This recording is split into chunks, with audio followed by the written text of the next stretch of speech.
ইলিশ মানেই ভাপা বা বেগুনের তেল ঝোল বা একদম সাদামাটা গরম ভাতের সাথে ভাজা, এই যে আমরা বুঝি ইলিশ বলতে। তবে এটাও ঠিক যে ইলিশের বাজার দর এখন যা, তাতে নতুন কিছু বোঝার সাহস জুটিয়ে ওঠাই একটু মুশকিল।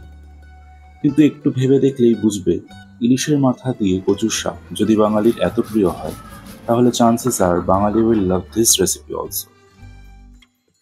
কম্বিনেশনটা বহু পুরনো, বাট অ্যাপ্লিকেশনটা তোমরা হয়তো আগে কখনো দেখোনি, শোনোনি। চেখে দেখার সম্ভাবনা তো ছেড়েই দিলাম। আশেপাশে জঙ্গল জমি থাকলে সেখানে তোমরা দুধ কচু অবশ্যই পেয়ে যাবে। একদম কচি পাতা বা যেগুলো এখনো ফোটেনি, সেগুলো 2-3টে জোগাড় করবে। সেটা ভাপিয়ে, বেটে, তার সাথে একটু সর্ষে বাটা, নুন, হলুদ আর সর্ষের তেল দিয়ে ভালো করে ম্যারিনেট করে হালকা আঁচে কিছুক্ষণ ঢেকে রাখবে। তোমার ইলিশের কচু পাতা বাটা রেডি।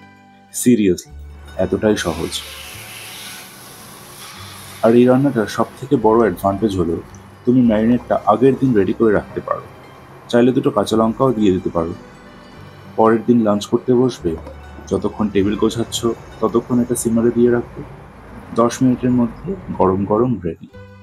একবার ট্রাই করেই দেখো, আমি কথা দিচ্ছি ভীষণই ভালো লাগবে তোমাদের। একবার ট্রাই করেই দেখো না, ভালো থাকবে। টাটা।